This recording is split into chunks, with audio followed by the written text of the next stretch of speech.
apakah tanjak dendam tak sudah? Ataupun kadang-kadang orang panggil destar, dendam tak sudah. Dendam tak sudah ni asalnya daripada 50 kota Minangkabau. Dan kalau di 50 kota, dia tidak akan panggil dendam tak sudah. Dia panggil dandan tak sudah.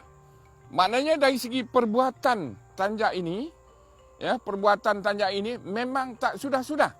Memang itulah bentuknya yang tidak ada satu keputusan lanjutan dari segi destar dan tanjak yang di belakang ini.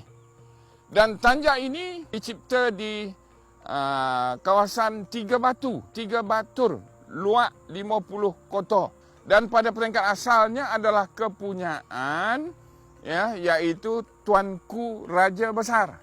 Terutama pada ketika Tuanku Ahmad Tunggal ada di 50 kota, tuan-tuan dan puan-puan. Memang kepunyaan mereka. Dan asalnya pernah dipakai oleh beberapa raja-raja yang lain. Dan Raja Melewar juga yang dikatakan datang daripada Minangkabau pun membawa desta dendam tak sudah ke Negeri Sembilan. Ke Negeri Sembilan, ke Seri Menanti.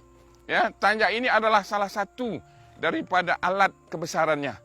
Kalau tuan-tuan dan puan-puan lihat tanjak ini, dia ada 7 takuknya. 1, 2, 3, 4, 5, 6, 7. 7 takuk.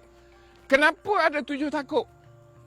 2 takuk di sebelah atas, itu melambangkan raja dan permaisuri. Itu 2. 5 yang di bawah melambangkan rukun Islam.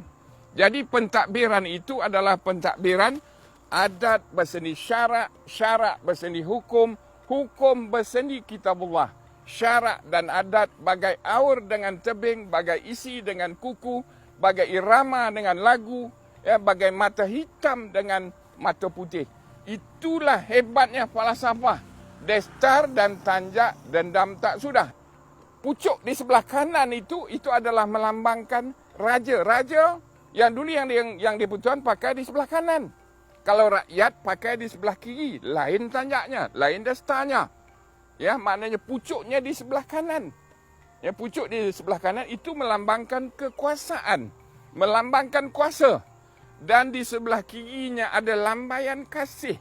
Itu adalah rakyat jelata, orang yang dipimpin. Maknanya raja dan rakyat berpisah tiada.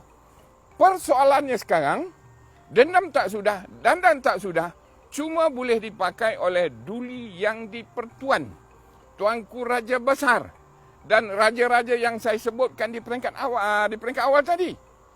Bila pula munculnya Datuk Undang boleh memakai tanjak dendam tak sudah, kerana ini tidak ada kaitan dengan sejarahnya. Saya tinggalkan persoalan ini, tuan-tuan dan puan-puan.